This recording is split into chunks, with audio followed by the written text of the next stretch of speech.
Dobré ráno, Boží pokoj prajem všetkým vám.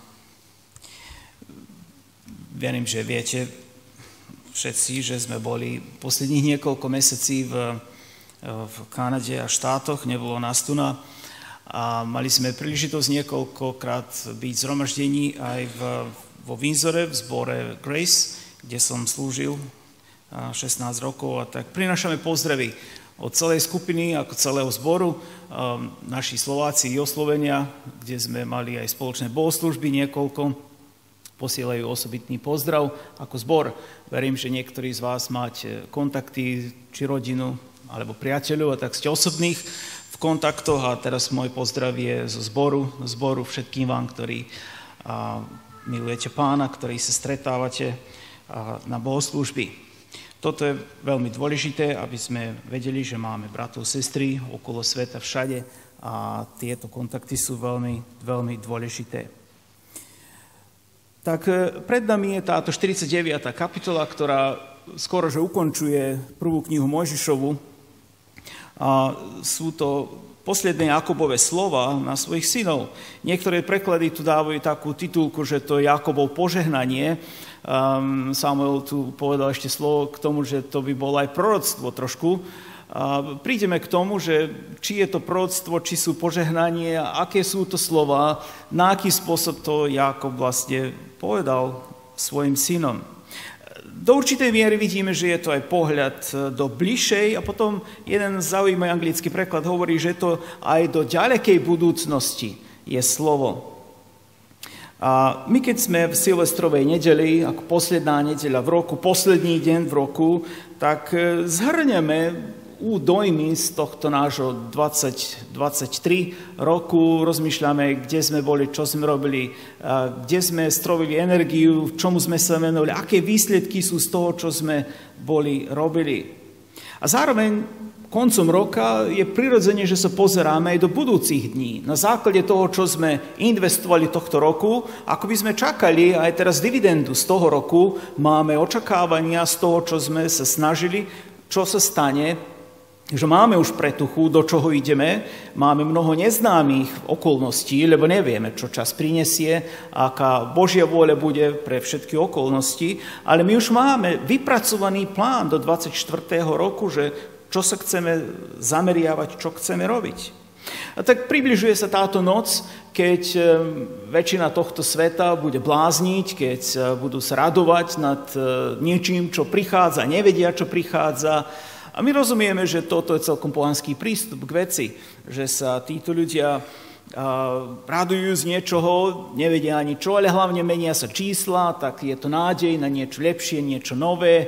Vo väčšine prípadov je to neopodstatnená nádej a radosť.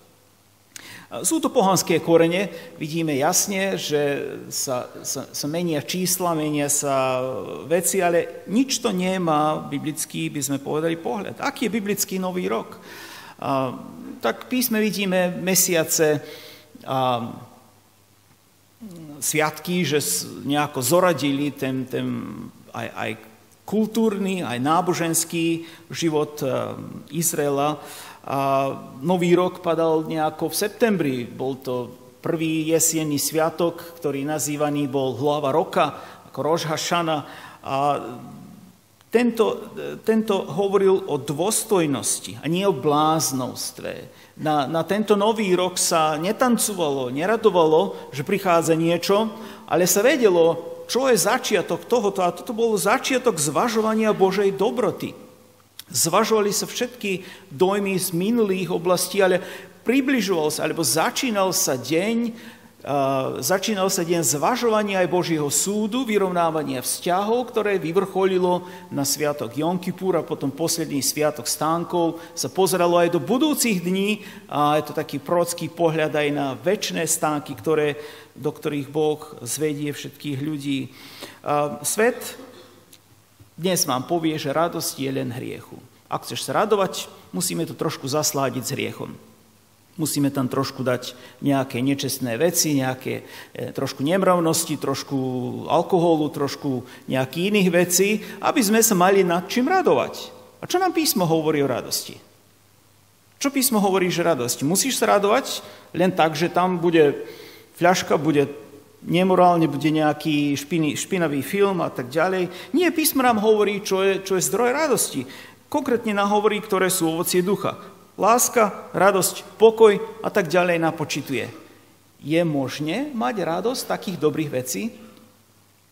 Je možné mať radosť z týchto dobrých, pozitívnych? Je možné mať radosť z dobrých rozhovorov, kde sa rozhovor privedie k dobrému záveru, k dobrému koncu? Určite, že. Je možné mať radosť z nejakých dobrých úvah z písma? Absolútne. Ak nemáme z tohto radosť, spýtujme sa. Otvorme svoje srdce pred Pánom a rozmýšľajme nad tým, či všetko v tom srdci je v poriadku, keď nemôže mať radosť z týchto dobrých vecí. Druhá vec tejto úvodnej časti sú, ďalej vidíme tieto, na Nový rok zvyčajne prinášame nejaké nové rozhodnutia, že verím, že ste všetci na Nový rok niečo si rozmyslí. Bolo by dobre od 1. januára niečo inak, trošku menej jesť, trošku viacej sa hýbať, začať nejakú aktivitu, ísť tam alebo vidieť to. To sú pekné také veci, ktoré tak kalendársky Nový rok môže priniesť. Keď rozmýšľame o novoročných rozhodnutiach všeobecne takých dobrých biblických rozhodnutia, prvé meno, ktoré sa nejako v kresťanskom svete vypláva na povrch, je meno amerického kazateľa Jonathana Edwardsa. On má napísaných tzv. 70 rozhodnutí. Neviem, či to je preložené v našich jazykoch, ak nie, skúste si vyhľadať online, medzi prvými vecmi, keď sa napíše jeho meno, presne toto vyjde, tieto decisions. On mal iba 19 rokov, keď začal písať tieto rozhodnutia. Ako si bude organizovať svoj čas, ako sa bude postavovať voči Bohu, ako sa bude postavovať voči zboru, aké princípy si zvolí. 19-ročný chlapec, 19-ročný.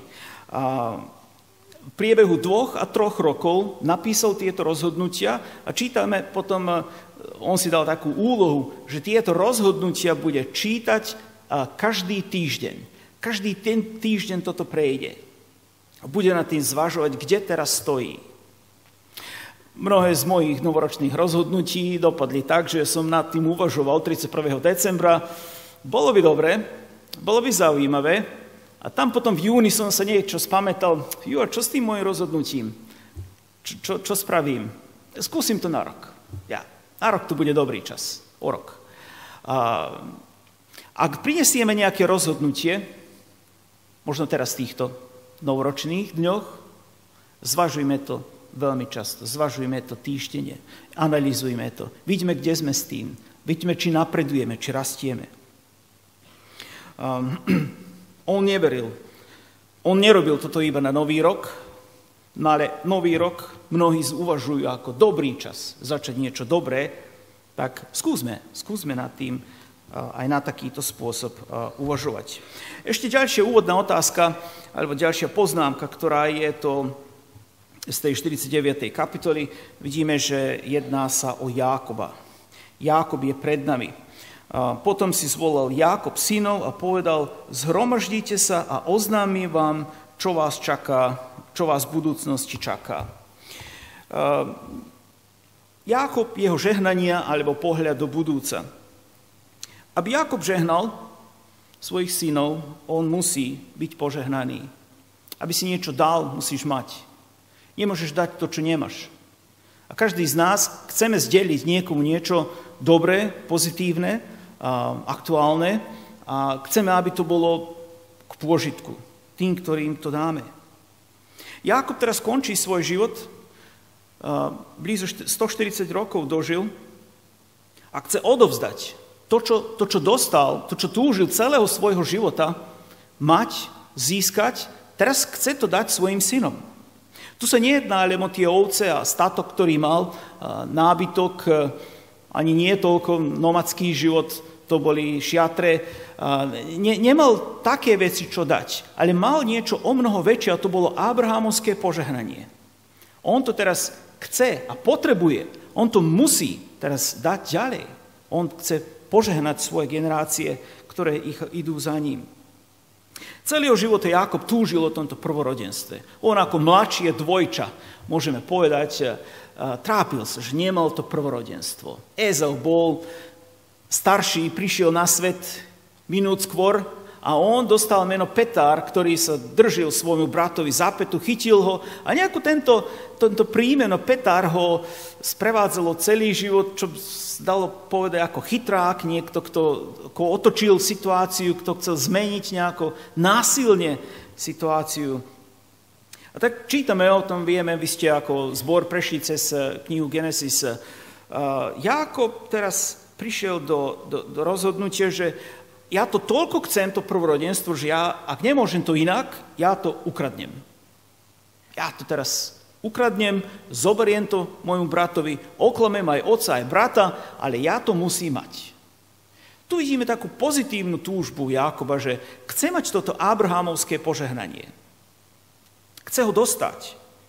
A tak je pripravený na všetko, len aby to mal. Ale my rozumieme, že Božie veci sa nedajú ukradnúť.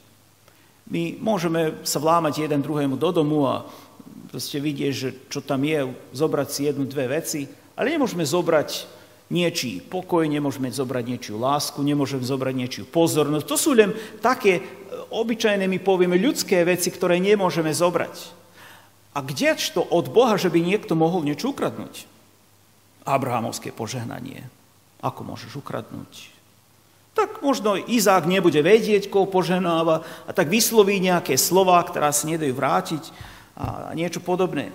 Medzi tým my v písme čítame, veľmi krátko len prejdem, minút, dva, sa venujem tejto veci. Keď Jákob, 27. kapitola, keď Jákob spolu s svojou mamou prišiel pred Izáka, pred jeho otca a povedal, že no, tu som ja, tu som ja, tvoj syn Ezau, pripravil som jedlo, tak aké máš, obliekol si, mama pripravila šaty Ezove, ktoré voneli na polia, tak scéna bola pripravená, bolo treba len povedať slova a všetko ostatné bude. Aj dostal niečo, povedal, oklamali Izáka a tu Izák hovorí, hľa, vôňa syna môjho je ako vôňa poľa, ktoré požehnal Hospodin. Daj ti Boh z nebeskej rosy, zo šírnych strání zeme i hojnosť obilia i muštu. Pekne, že? Ale Abraham tu nie je spomenutý. Ešte nikde nevidíme Abrahama. Nikde. No, ide ďalej. A nech ti slúžia národy, kmene sa ti kláňajú. No to je pekne. Budeš nejaký šerif, budeš vládnuť, národy ti budú slúžiť, to je už niečo konkrétne. Buď pánom nad svojim bratom. Toto je dobrá vec. Toto chcel Jákob. No už to je dobré. Nech sa ti kláňajú synovia tvojej matky, nech je prekliatý, kto ťa preklína, no požehnaný, kto ťa požehnáva. Zobral tieto veci, ušmykol a odišiel. Pravda, že Izák sa veľmi rýchlo dozvedel, čítame celý príbeh, ako išlo, a že vlastne stal sa oklamaný. Ezau potom prišiel, otec, nemáš ešte niečo pre mňa? No tak dal jemu niečo, čítame o tom, že čo Ezau dostal. No ale už keď bol Jákob na odchode, už pochopil, že ani nie toľko pre otca, koľko pre brata. On musí teraz zmiznúť. A všetko toto, čo tu bolo povedané o ňom, vlastne nikdy nemal. Toto, čo dostal tu, čo ukradol, nikdy nepoužil. Lebo musel celý skoro svoj život žiť v zahraničí, pretože oklamal a nemal také, aké to bolo. Medzi tým teraz Pán to dovolil, že teraz niečo iné prichádza. Pred ako Jákob by odišiel do Lábanovi sa skryť, teraz hovorí, Izák si povolal Jákoba, nešiel viacej Jákob za Izákom, povedal, vieš, otec, no stálo sa, myslel som, chcel som, Izák si volá, nič nehovorí, syn môj oklamal si ma, nič. Izák si zavolal Jákoba, požehnal ho, teraz vedome, dobrovoľne, menom a priezviskom a teraz hovorí tieto slova, tieto slova, ktoré chcel počuť Jákob celého svojho života. Toto je teraz práve požehnanie. Nech ťa všemohúci Boh požehná, urobí ťa plodným a rozmnoží ťa, aby si sa stal spoločenstvom národom. Nech ti dá požehnanie Abrahámovo. Teraz prichádza toto hlavné. Toto sa nedalo okradnúť. Toto sa nedalo zobrať. Toto sa dá len dostať. To teraz Izák vedome vie, koho požehnáva a požehnáva ho s Abrahámovským požehnaním. Tebe i tvojmu potomstvu, aby si ako vlastník zaujal túto krajinu. Nie hoci ktorú, túto krajinu. Aby si v tejto bol. Nech to požehnanie, ktoré bolo dané Abrahámovi, išlo cezo mňa, teraz bude na tebe. Aby si ty bol pánom tejto krajiny, v ktorej bývaš ako cudzinec a ktorú Boh dal Abrahámovi.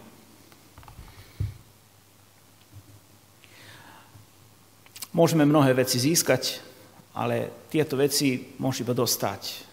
Vieme si zarobiť živobytie, vieme si zarobiť veci, ale toto je niečo, čo sa dostávali od Pána. Posledné 3 myšlienky k úvodu. Uvažujúc nad Jakobom, vidíme, že ten, kto je Boží, ten hľadá Boha. Ten, kto Boží nie je, Boha hľadať nebude. Vidíme to na Ezovovi. Ten, kto má hlad po Bohu, tento hlad uhasí iba sám Boh. Jakob hľadal Boha. Ja verím, že Pán by na nejaký iný spôsob vyriešil celú túto vec. Nebolo treba klamať. Tretiu vec, ktorú chcem povedať a ktorá nás uvedie do tejto témy. Abrahámovské požehnanie žije ešte aj dnes. I keď nie sme potomkovia Abrahámovi krvou, sme potomkovia vierou, sme synovia Abrahámovi podľa tejto viery.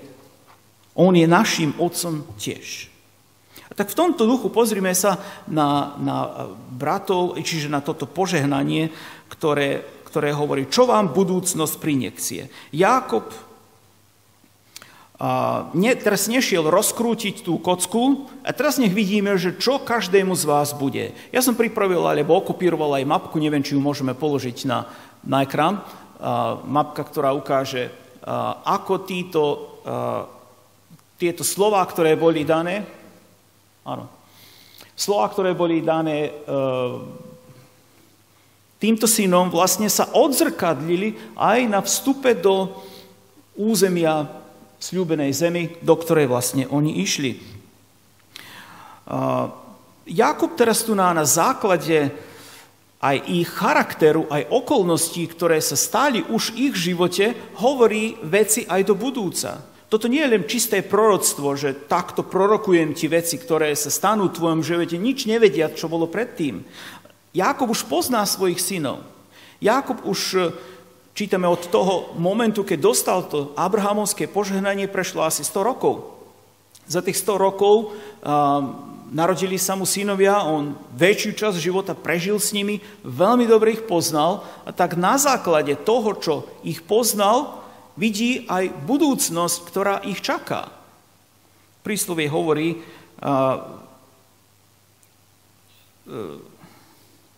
alebo najprv sa ešte vrátime k tejto veci, že posledné slova sa netýkajú iba synov, ktorí sú, ale aj generácií, čo prídu po nich. Príslovie hovorí, že z počúvania alebo počínania malého dieťaťa vidno, aký bude človek. Tak Jakub pozná svojich synov, rozumie, kto sú, čo sú, a tak hovorí slova aj do ich života, aj do budúcnosti, ktorá vlastne ide za nimi. Niektoré hriechy, do ktorých oni vstúpili, tak poznačili vzťahy v celej rodine, tak poznačili vzťahy celého okolia, že nebolo treba byť veľký prorok, aby sa zistilo, že aká budúcnosť ich čaká. Tak Jakub hovorí rovno do veci. Chcem, aby sme si k tejto úvodnej veci uvedomili, že naše rozhodovanie a naše správanie ovplyvňuje nie iba nás. Ten hriech, do ktorého vstúpim, nie len zahryzne mňa, ale hriech alebo situácia, do ktorej sa dám, ovplyvní moju rodinu, moje deti, ovplyvní zbor, kresťanský zbor, v ktorom žijem, ovplyvní celé moje okolie, všetkých ľudí okolo, s ktorými sa stýkam. ovplyvní aj ďalšie generácie. Mohli by sme rozprávať naši predkovia, aké urobili životné chyby, ktoré ešte aj nás dotýkajú, možno 3. a 4. generácia, ešte stále majú vplyv aj na nás dnes. Tak pozrime sa na prvého prvorodeného, a to je Rúben. Aby som sa vrátil do 49.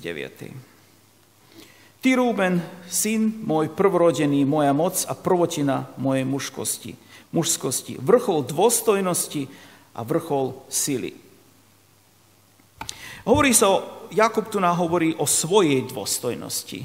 I keď tu niektoré preklady už navrhujú, aj tá druhá časť 3. verša hovorí, že aj on, Rúben, sa dožil, mal vrchol svojej určitej dôstojnosti, mal vrchol svojej sily, ale zdá sa nám, že z týchto svojich dobrých charakteristikách, vlastnostiach nezostal, ale odpadol. Keď Jákob išiel si začínať život, čítame, odišiel k Lábanovi a pre svoju manželku slúžil 7 rokov, a tak po 7 rokoch išiel sa oženiť a vlastne zistil, že jeho manželka nebola daná jemu, ale jej sestra. Celý príbeh ste o tom čítali, poznáme. Aby dostal tú manželku, ktorú chcel, ešte 7 rokov mu bolo dodané slúžiť. A on to dôstojne a poctivo všetko urobil, lebo vedel aj poriadok, vedel aj spôsob, že ako to funguje. Mal najväčšiu silu, mal najväčšiu, by sme povedali, aj motív pre všetko toto. Rúben sa stal teraz stelesnenie Božej starostlivosti. Keď sa narodil tento prvorodený, to bol radosť. Boh je so mnou. Boh vypočul moje modlitby. Sprevádza ma. To bola hrdosť, to bola pýcha pre neho. Tento Rúben, na ňom boli veľké očakávania. Veľké očakávania od strany svojho otca. No tu nám potom hneď ďalší verš hovorí, niekoľko prekladov, keď čítame v tohto verša, tak hovoria rozdielne trošku veci. Hovorí, prekypel si z ťa voda. Roháček tu hovorí skypenie, hovorí o skypení. Srbský jeden preklad hovorí neobuzdan kao bujca. Jeden anglický preklad hovorí, že unstable, že bol nestály. Nestály bol ako voda. Nemal svoje princípy, za ktoré by stál a s ktorými by sa spravoval. A toto bolo vidno v niekoľkých situáciách v živote Rúbena, keď sa nesprával tak, ako sa očakávalo od jedného prvorodzeného. Od prvorodzeného sa čakala zodpovednosť, vodcovstvo, dobré rozhodovanie, zmysel, ktorý by dal podnet aj iným ľuďom, aby sa zastával za svoju rodinu, nie aby dirigoval, ale aby bol s rodinou, aby viedol. Nie ešte oficiálne, ako keď už otca nebude, ale niekto, kto dá dobrý tempo, ukáže správny motív. Rozumiem, že všetci asi to vieme, že náš charakter sa zvyčajne testuje v krízových situáciách. Náš charakter sa netestuje vtedy, keď je tichosť, keď je pokoj, keď je niekde dovolenka, keď sme tam niekde ďaleko, nemáme ľudí okolo seba, nemáme pokušenie, len si tak trošku užívkame. A tam sa netestuje charakter. Charakter sa testuje vtedy, keď príde najťažšia kríza. A prvú vec čítame v Genesis 37, keď chceli bratia zabiť Jozefa, teraz bol moment ukázať, kto je prvorodený. Jozef, poslaný od svojho otca, išiel navštíviť svojich bratov a bratia, keď ho videli, že prichádza, ideme zabiť, poďme, tento nech snár viacej nerozpráva také veci. A keď sa dopočul o tom Rúben, čítame v písme, že Rúben namiesto toho, aby napomenul svojich bratov, aby dal správne rozhodnutie, nie, on je náš brat, my ho nebudeme zabíjať, my môžeme nesúhlasiť s ním, ale do takéhoto hriechu nebudeme sa vodiť. On nespravil, neurobil správne. A on chcel riešiť znovu vec na jeden taký klamný spôsob. On povedal, OK, dobre, no už niečo urobme, chyťme ho, hoďme ho do tej jame vodovej a mysliac si on, teda, že keď oni tam nebudú, ja ho vyťahnem a pošlem ho preč. Medzi tým keď raz človek začne chodiť do kompromisov aj so situáciou, s týmito vecmi, nikdy nevie, ako to situácia pôjde. A tak vidíme v tomto texte, nebol tam Ruben stále. A tak bratia sa zhodli inou príležitosťou, ide karaván do Egyptu, nožo vyťahnime a predajme. Júda tam zohrá veľkú úlohu. A tak prichádza Ruben, počase, kde je brat, kde je Jozef, to predali sme ho. Prepadol plán. To by bolo skoro isté, ako keby ho zabili. Pravda, že my rozumieme, že tu bolo Božie vedenie v tomto všetkom, nič sa nevymklo z Pánových rúk, ale tu Ruben nezohral pozitívnu úlohu. On tu, ako tento jeden preklad anglicky hovorí, že unstable, bol nestály, nemal princíp, ktorého by ho sa držal.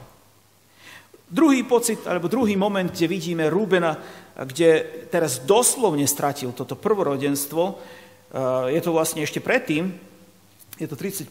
kapitola, Jákob sa vracia od Lábana, ide cez ten potok Jábok a tú poslednú noc predtým, ako vstúpi späť do krajiny, tam sa mu zjaví anjel Hospodinov a tú noc celú Jákob zápasí s tým anjelom a dostáva meno Izrael.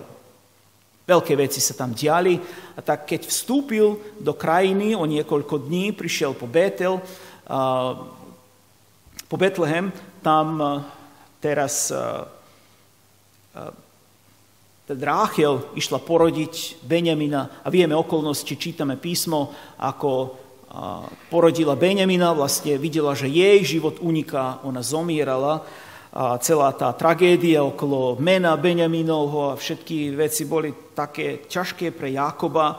A Ráchel zomiera, Jákob ju pochováva a on ide ďalej teraz do krajiny. Medzi tým teraz prvorodený chce tu zohrať, pozri, tu milovaná žena môjho otca zomrela. Teraz tento prvorodený chcel nejako vyťahnuť z tejto situácii všetko, postaviť sa on ako líder do celej rodiny a tak urobil najväčšiu chybu v svojom živote. Najväčší hriech, ktorý mohol urobiť. Čítame v tej 35. kapitoli tam pri konci, že vošiel k vedľajšej otcovej žene Bilhe a spal s ňou. Táto Bilha už nemala ochranu, nemala svoju paniu, bolo len služka ako druhotriedna Jákobova žena. A Ruben zneúctil otcovú posteľ. Tam sa mi páči jedna vec, teraz jedna taká charakteristika Jákobova. Jeden verš na toto hovorí, ako vyriešil Jákob túto vec. A Jákob sa o tom dopočul. Aj to je všetko, čo vieme o tom. Nič viacej. Či medzičasom sa stretli, rozprávali, my čo vieme, a Jákob sa o tom dopočul, aj to je všetko. Hriech teraz sedel celé roky. Hriech sedel tam, nehýbal sa. Toto sú dve momenty, keď vidíme ako Rúbena nestálého, ktorý sa nedokázal, a táto druhá vec vlastne bola aj tá, kde potiahla sa čiara a Jákob, keď prišiel tento posledný moment, keď Rúben mal dostať požehnanie prvorodeného, vlastne dostal prekliatie. Dostal odmietnutie, lebo sa nezachoval ako ten, ktorý mal prevzať vodstvo tejto rodine. Takýto hriech bol v 1. liste Korinským 5. kapitoli. Čítame tam, že Pavel dal pokyny tomuto zboru, aby takéhoto človeka, ktorý toto isté urobil ako Rúben, aby ho vylúčili zo spoločenstva a aby jeho telo vydali satanovi. Až potiaľ apoštol išiel, tak rozumieme ťarchu a dôležitosť tohto hriechu, ktorý vlastne Rúben sa spáchal. Jákob nesúdi. Sám hriech odsúdil Rúbena a vidno to v tejto situácii. Cirkev tvorí veľa energií na odsudzovanie. Veľa energií odchádza na odsudzovanie a posudzovanie a vidíme, že Jákob to nerobí. Na ceste do krajiny Rúbenovo pokolenie zaostávalo, úplne zaostávalo. Mojžiš, keď sa modlí za nich, napríklad 5. knihy Mojžišovej, 33. kapitoly 6. verš, čítame, nech žije Rúben a nech neumiera a nech nie nie je jeho mužov primálo. Z jedného pokolenia, ktoré malo viesť, ktoré malo byť najpočetnejšie, stáva sa jedno marginálne pokolenie, ktoré skorože úplne zaniká. Pozrime, ako hriech odvedie ďaleko od prvorodenstva. Tam bol blízko a pre hriech, pre pýchu, pre svoje hriešne túžby, pre svoju nerozhodnosť, vidíme, ako ďaleko odišiel. Ak môžeme vrátiť mapku naspäť, pozrime sa napríklad len, keď vošli do krajiny. Mapka na túto zasľúbenú krajinu nám ukáže, kde vlastne Rúben je. Celkom tu vedľa mŕtvého mora v kúte, celkom na periférii tohoto sľúbenej krajiny, celkom na hranici s pohanmi a môžeme povedať aj na hranici s pohanstvom. Muž, ktorý mal viesť, stáva sa celkom na periférii. Pozrime sa druhých dvoch bratov, Šimeon a Lévi. Šimeon a Lévi.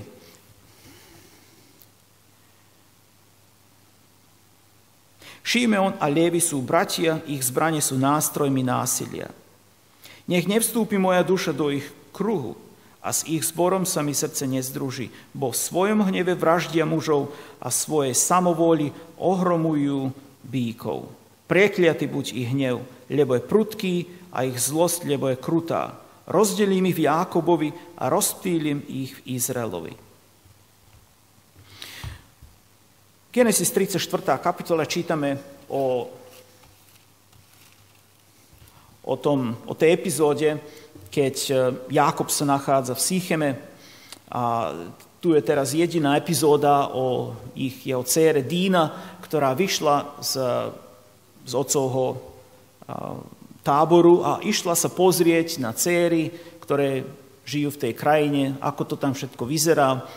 Dosť často sa o tom hovorí, o východe a vstupu do sveta. Náš fokus je na týchto dvoch bratov, keď vlastne zistili, že túto ich Dínu, ich sestru, zobral princ toho mesta a správal sa k nej ako prostitútky, zobral ju, mal zákerný plán, aby všetkých vlastne, aj otca, aj bratov, aby sa stali súčasťou ich mesta. Môžeme o tom hovoriť na druhý spôsob a inou príležitosťou, ale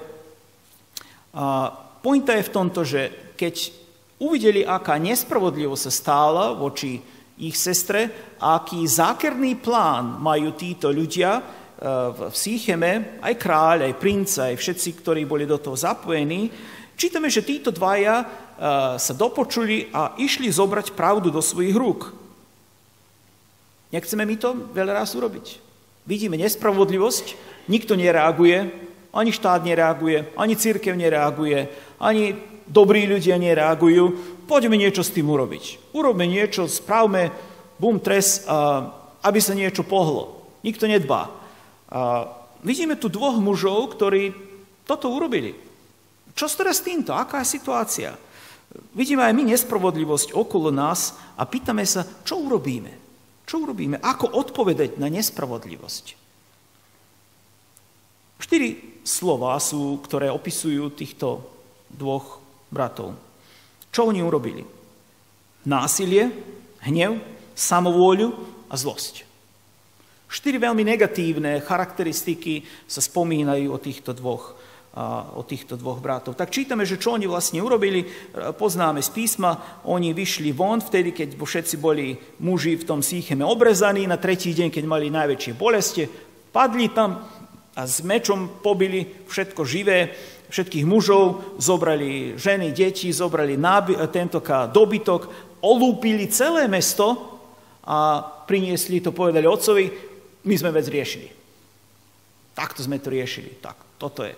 A Jákob sa potom chytá za hlavu, čo ste mi to urobili, na aký spôsob teraz mužovia tejto celej krajiny sa spoja a nás vyženú, zabijú nás a tak ďalej. Už čo ľudia povedia, my by sme povedali, to je naše, čo ľudia povedia.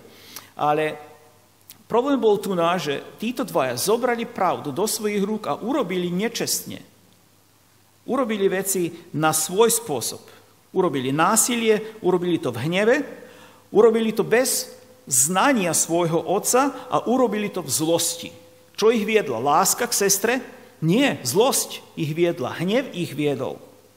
Lebo tu Hospodin aj hovorí, alebo Jákob hovorí túto charakteristiku týchto dvoch bratov, že prekliatý buď ich hnev. Hnev bol koreň všetkého zlého. No tak pýtame sa, je hnev dobrý či zlý? Je dobrý či zlý hnev? No, mal by kresťan sa hnevať? Veriaci môže byť nahnevaný? Áno, nie. No Pán Boh nás stvoril ako ľudí, ktoré dal nám emócie. Dal nám radosť, dal nám hnev. Takže nemôžeme povedať, že my nehnevajme sa. To nemožné. Nemožné nehnevať sa. Ale písmo dáva, alebo ešte vráťme sa, keď hovorí o prekliatstve, prekliatý je hnev. Ešte ďalej, keď ideme v písme, nachádzame ešte jednu epizódu. Máme niekoľkých levítov, ktorí padli v tomto hneve. Jeden, alebo najznámejší levíta, ktorý padol pre hnev, bol Mojžiš. Ako dobre viedol, bol vyvolený, viedol celú epizódu, čítame o tom, ako vyviedol národ, ale potom, už pri samom vstupe, alebo cestou, v hneve urobil veci, tie, ktoré mu Hospodin prikázal, jasne urob tak, ale on, vedený hnevom, nie, že bol vedený Božím slovom, Božou rozkazom do situácií, dbalosťou o tento národ, ale pretože ho oni vyštvali. Oni ma nahnevali a ja som to potom urobil. Poznáte tú situáciu? Oni ma nahnevali a ja som im to potom povedal. Oni ma nahnevali a ja som potom to urobil. Najhoršie sa deje, keď niektoré veci urobíme v hneve. Vidíme, čo sa stalo týmito ľuďmi. Keď sa nahnevali, rozum sa vypol, emócie sa zbúrili negatívne, rozsudzovanie bolo ďaleko od ich, by sme povedali, zmyslov a urobili veľkú vraždu. Pýtame sa, že Mojžiš padol v hneve, ale my sa potom pýtame, že či je to spravodlivý hnev. Však hnevať? No áno, písmo nám hovorí, že je aj spravodlivý. O Božom hneve čítame napríklad. Boh má svoj hnev. Boh to nepovažuje za hriech. On má svoj hnev. Ale písmo nám hovorí, čo robiť, keď prichádza hnev do nášho života. Písmo hovorí, v hneve nehrešiť. Keď aj príde hnev, v hneve nezhrešiť. A tedy je človek na veľmi šmykľavom, by sme povedali, pozemku, tam, keď sa nahnevá, vtedy je veľmi ľahko urobí veci, ktoré by nemal. Vtedy potrebujeme sa modliť, aby sme vedeli manažovať svoj život v takých situáciách, keď príde do hnevu. Ako urobiť? Pravda, že nie som expert, aby som aj dnes o tom hovoril.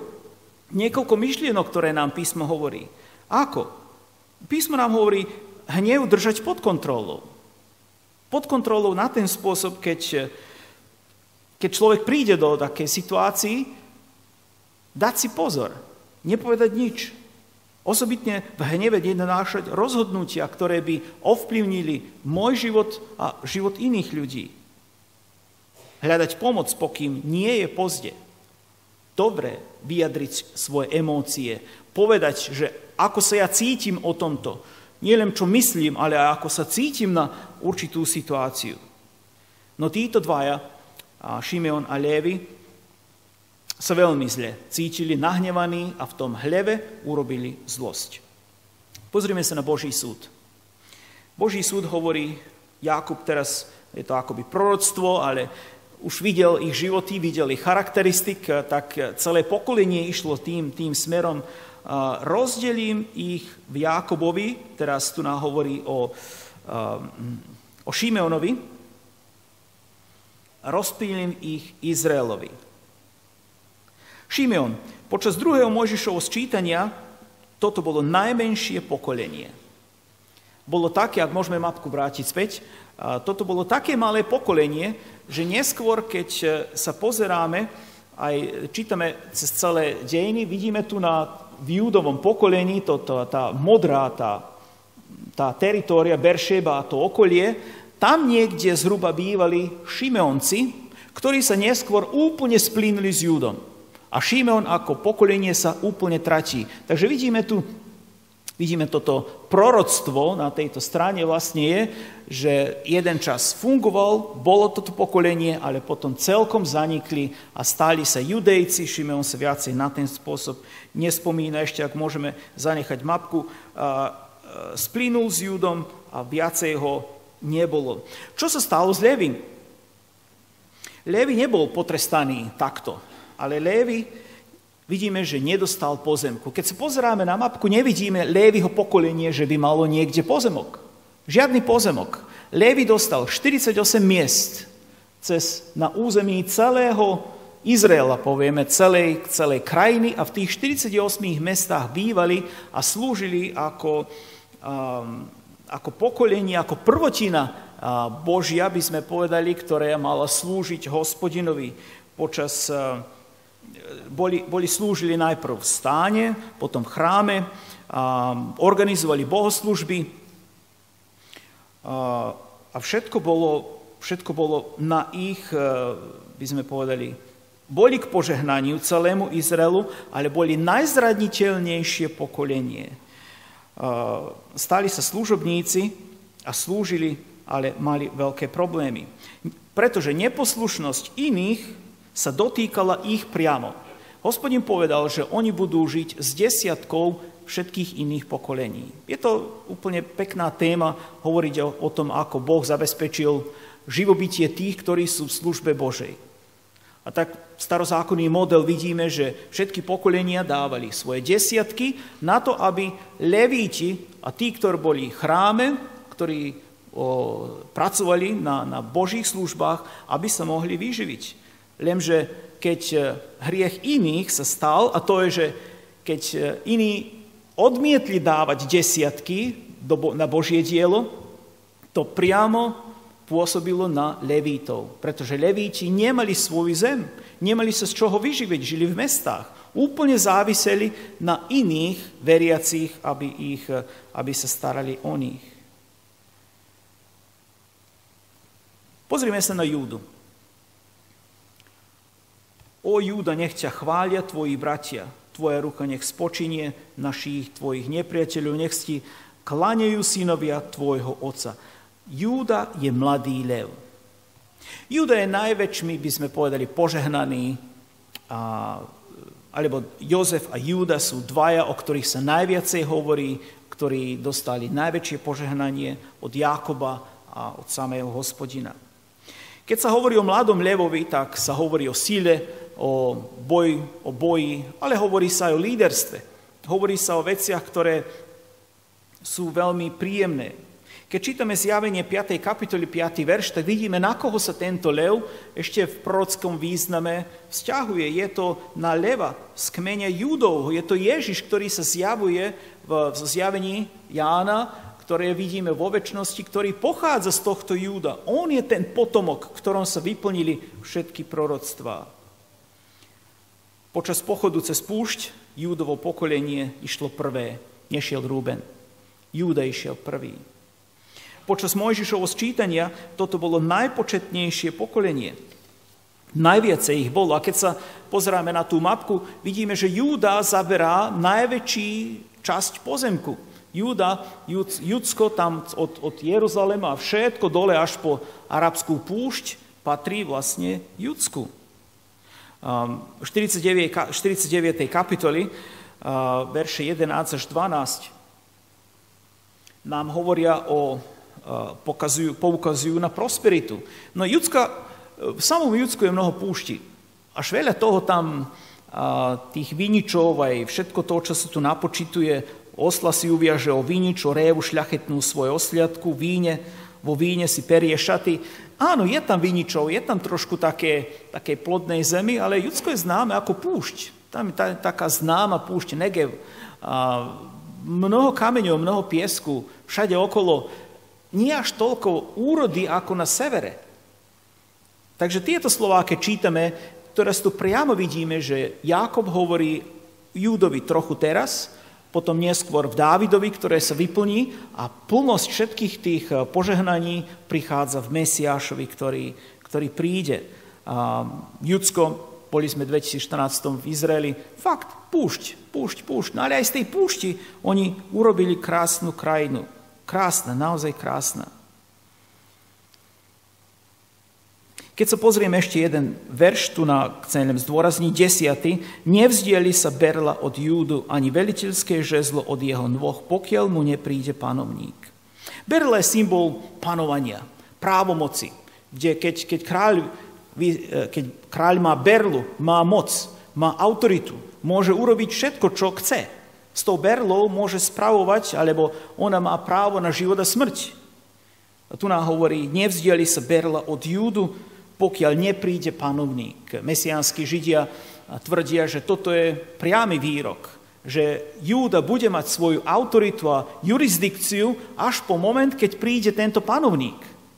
Ešte za čiast, keď sa narodil Pán Ježiš, judské kráľovstvo malo túto jurisdikciu. I keď boli podaní Rímu, ale mali svoje kráľovstvo, mali túto autoritu.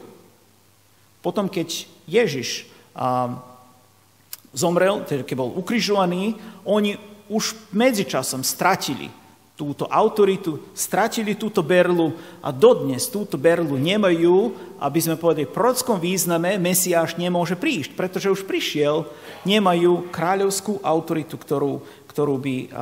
kde by sa toto mohlo uskutočniť.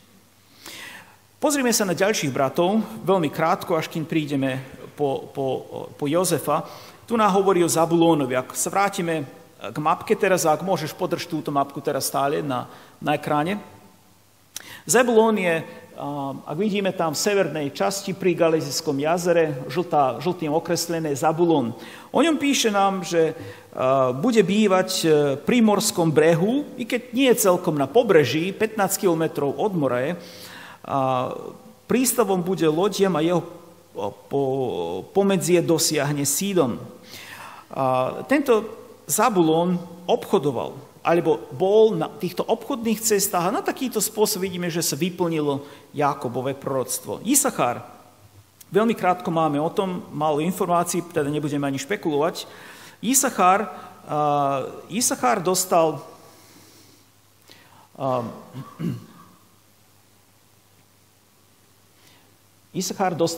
tú dolinu, ktorá je pod Zabulónom. Je to veľmi plodná dolina. Je to dolina Jezreel, ktorá je známa. Pri nej je mesto Megido. Sú tam spojené proroctvá tzv. Armagedónu. Je to veľmi plodná dolina. Keď sme stáli na vrchu Megido, videla sa celá táto dolina Jezreel. Aj dnes je to najplodnejšia časť Izraela, najviacej produktov tam sa pestuje. Z tak málo pozemku vyťažili toľko veľa. Isachar dostal proroctvo o tomto oddeli. Je pracovitý, čítame, je osol kostnatý. Medzi tým čítame, že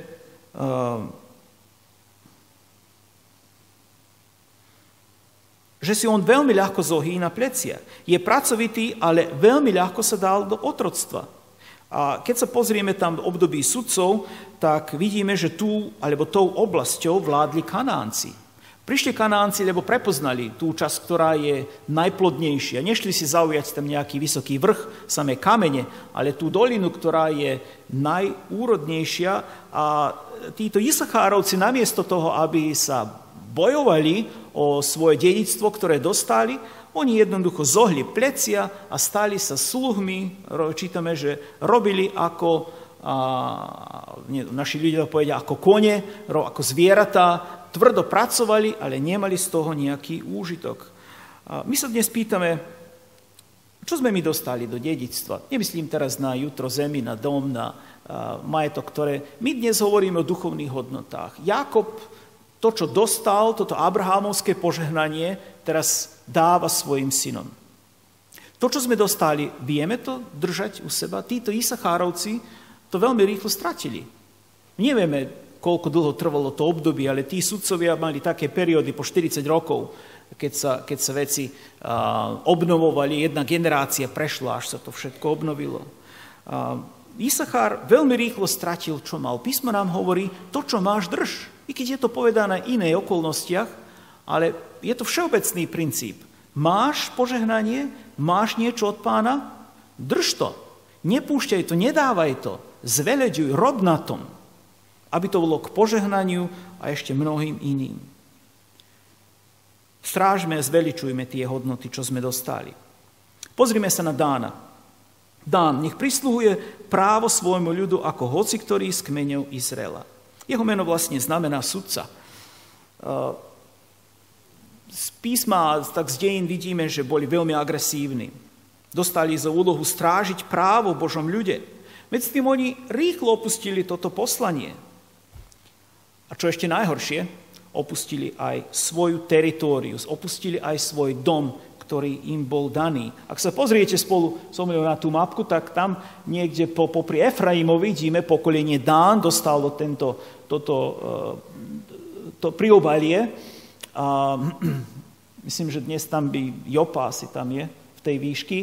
A teraz Dánovci boli nespokojní s tým, čo tam mali a oni si povedali, pre určité okolnosti, celé dejiny o tom hovoria, že ideme my ďalej a posúvali sa celkom hore, odišli ponad Naftaliho, hore celkom ponad Galilejské jazero a tam vidíme územie Dánu.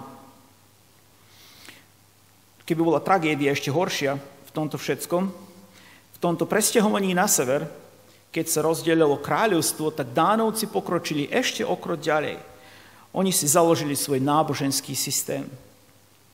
A povedali si, my už nechceme, aby naši ľudia chodili do Jeruzalema, do chrámu, už to bolo rozdelené kráľovstvo, čo ak sa náhodou priklonia Judsku a my stratíme.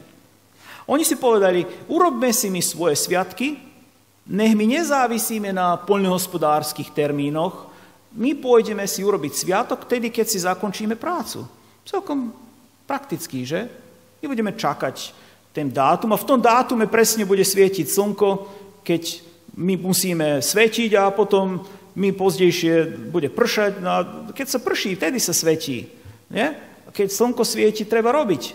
Tak oni boli veľmi praktickí a povedali si, no my budeme svetiť vtedy, keď nám zodpovedá, ale pretože po tieto termíny ani jeden levíta nevedel sa vtesnať, tak si oni povedali, no my si aj svojich kňazov urobíme.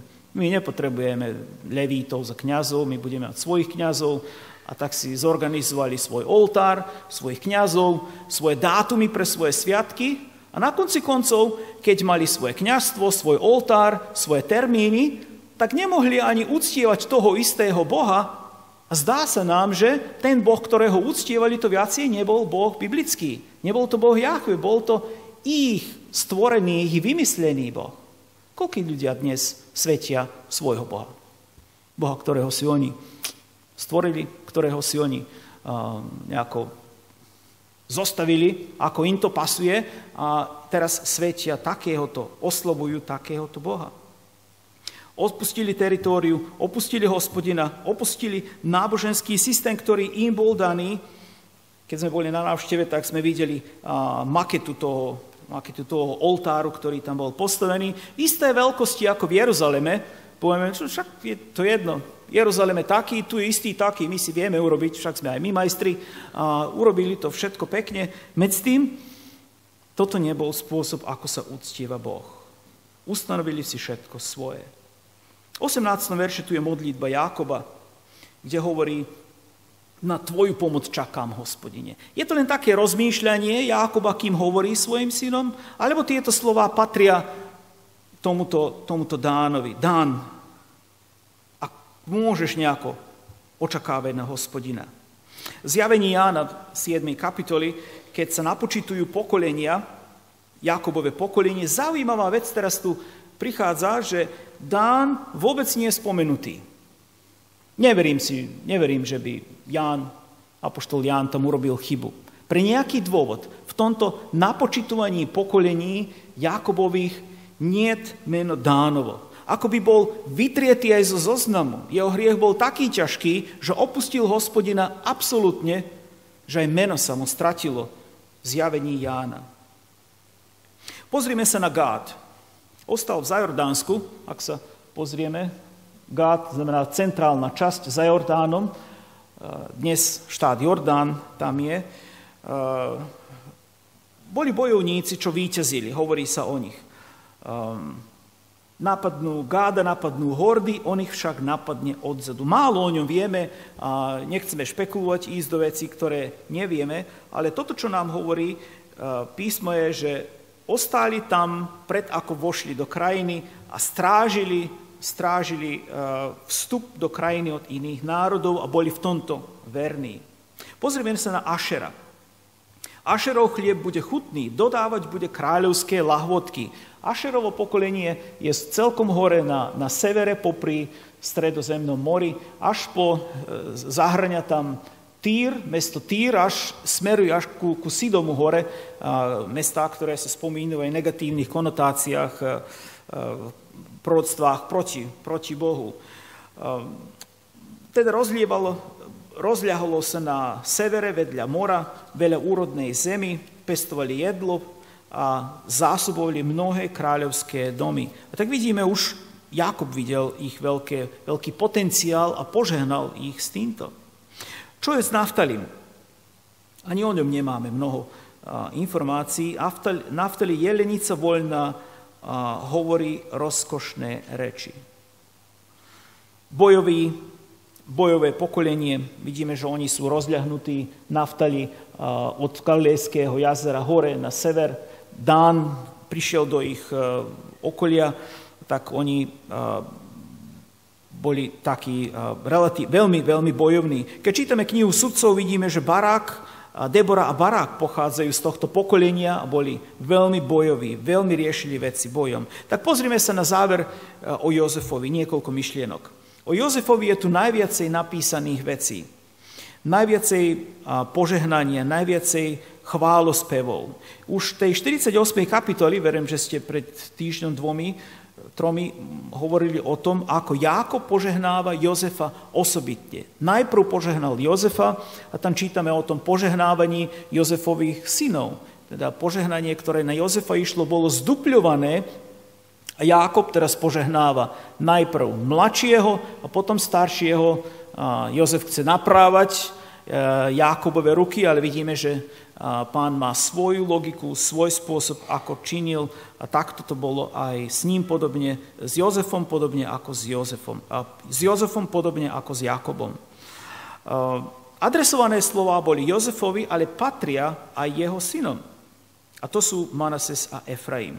Ak sa pozrieme znovu na mapku, tak vidíme, že toto dvojité požehnanie, ktoré dostali, tak Manases tam hore na severovýchode, veľká časť, ale potom celá centrálna časť Izraela je Manasesovo a Efraim osobitne. Efraim sa stal najvplyvnejšie pokolenie v 10 plemenoch severných. A cez niekoľko biblických záznamov vidíme, že Efraim až sa stal synonymom Izraela. V knihe Izajáša čítame, že niekoľko vojen v dejinách sú zaznamenané so Sýriou napríklad ako sírsko-efraimské vojny. A nebol to len Efraim sám, ktorý bojoval, ale Efraim bol toľko dominantný, že jeho meno zatienilo celé meno Izraela. Toľko bol vplyvný, čo vidíme, že má veľký vplyv z tohto požehnania. Prvé slovo, ktoré Jákob hovorí o Jozefovi, je plodný strom.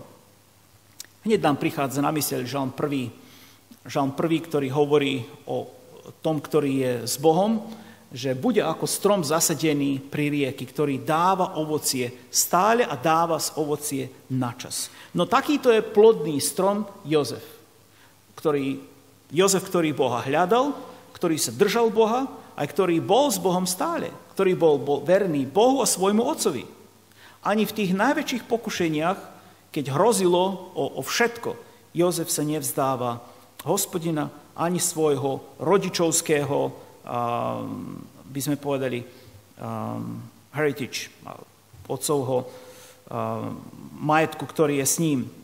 Má prameň, rastie ponad múr, jeho lúk je pevný, tu vidíme túto bojovnosť a istotu A to všetko písmo nám hovorí pre Boha tvojho otca.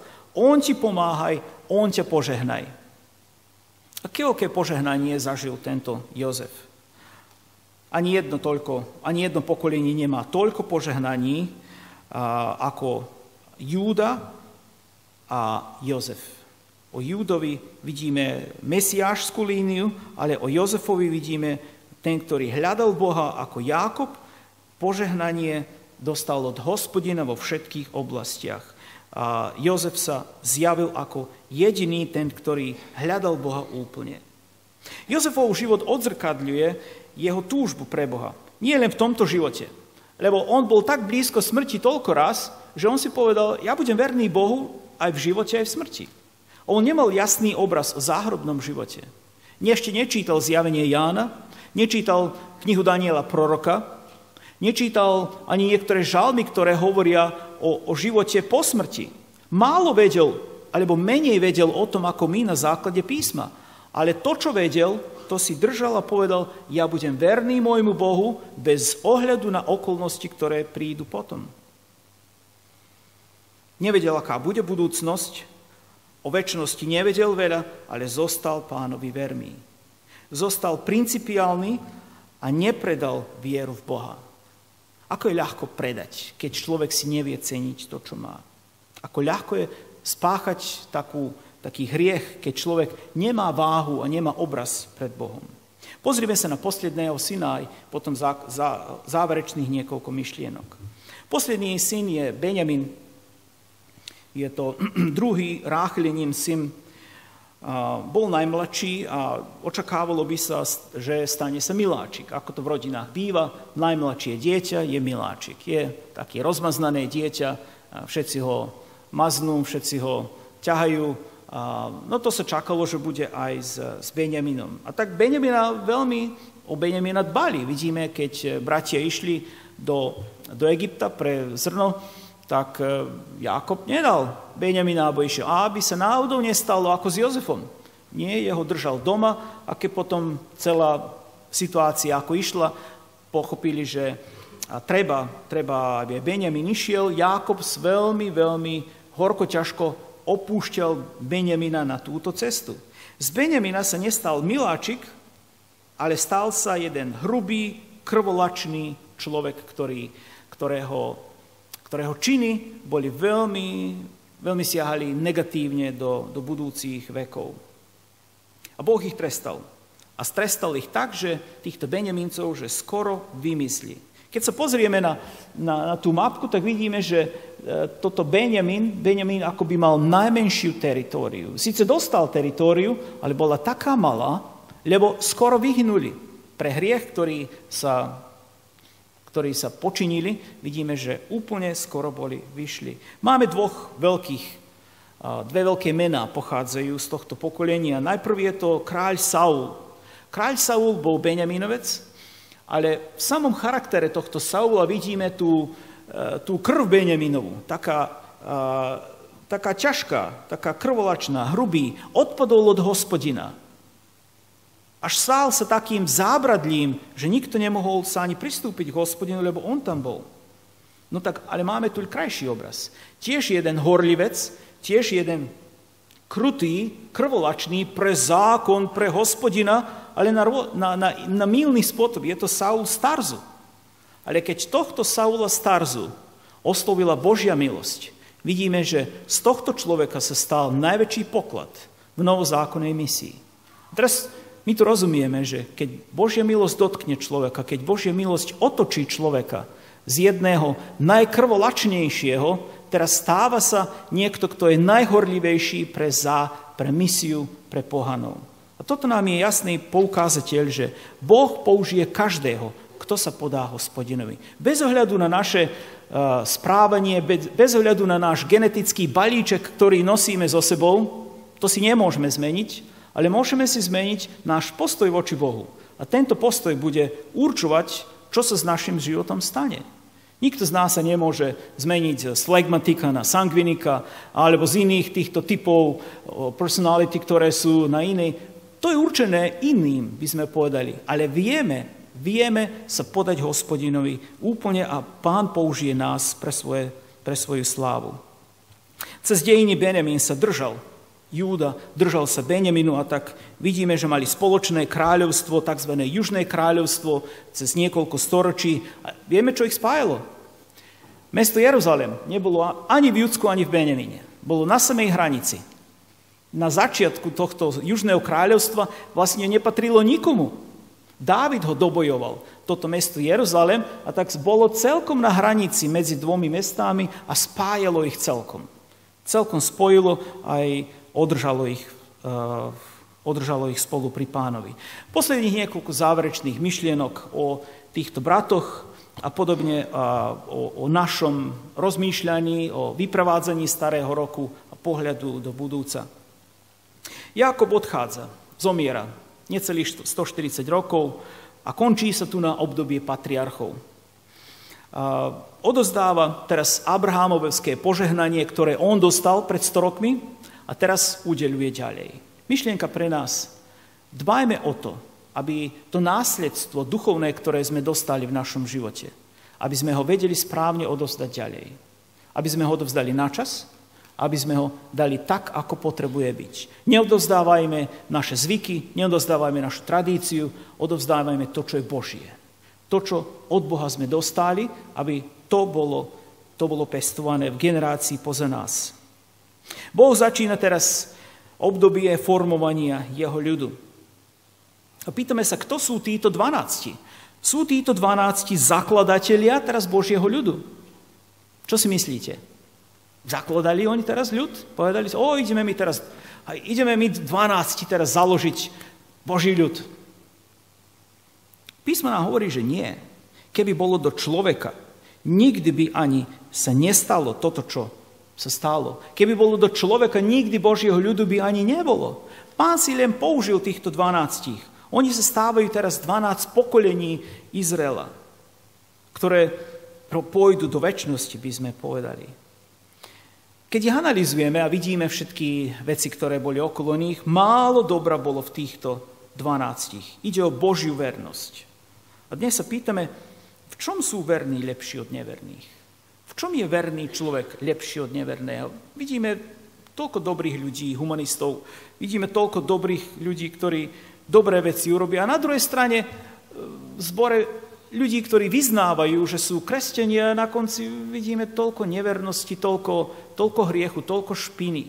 A zvažujeme tieto veci. Z týchto 12 vidíme, že iba Jozef mal tú duchovnú kvalitu. Aj dnes je málo tých, ktorí hľadajú Boha. Málo. Keď sa pozerám a cestujeme po cirkvách, po mnohých zboroch, vidíme, že mnohí sú tu sú, ale málo je tých, ktorí skutočne hľadajú Boha. Ktorí skutočne chcú byť s Bohom, chcú byť Jeho. Z 12 tento jeden, ktorý stál po každú cenu, chce byť Boží. Tak ako Jákob niekedy, keď bol mladý. Pred našimi očami, teraz keď vchádzame do nového roku, tak vidíme, že svet formuje koalície, z ktorých potom vznikne jedna situácia, keď príde Antikrist. Ako sa pozeráme na všetky tieto svetové koalície, vidíme, že tie cesty sa tak rysujú, a keď zoberieme písmo na jednej strane, vidíme, že sa druhý príchod Pána Ježiša Krista veľmi, veľmi rysuje. Rok čo rok jasnejšie sa rysujú tento svetový poriadok, ktorom potom zavládne Antikrist, a bude to vlastne, je to biblický spôsob, ako Pán bude aj súdiť tento svet. Čo my cirkev? Ako odpovieme na to? Ako odpovieme na to v 2024 roku? Čo budeme robiť? Na aký spôsob sa my postavíme? My sa pozeráme nie iba na to, čo je. Povieme, to je zlé, to je zlé. Náš pohľad ide o mnoho ďalej ako to zlé, ktoré je v našom kruhu. Okolo nás všetko je zlé, pravda, že celý svet sa pripravuje na príchod nejakého Supermana, nejakého spasiteľa, nejakého Spidermana, nevieme koho, kto by má prísť, vyriešiť tieto všetky veci. Ale my, veriaci, sa pozeráme nie len to, čo je a to, čo príde, ale toho, ktorý príde a vykúpi toto všetko, a to je náš Pán. Preto neochabujme ani v 24. roku. Tento svet nejde na lepšie, ide na horšie, ale o to všetko vidíme, že je bližší druhý príchod Pána Ježiša Krista. A tak v tomto koncu 2023 roku modlíme sa, aby sme vedeli zostať verní vo všetkých okolnostiach, ktoré prídu na nás aj nasledovného roku. A nech nás Pán všetkých požehná v tomto novom roku. Nech Pán žehná svoje slovo. Amen.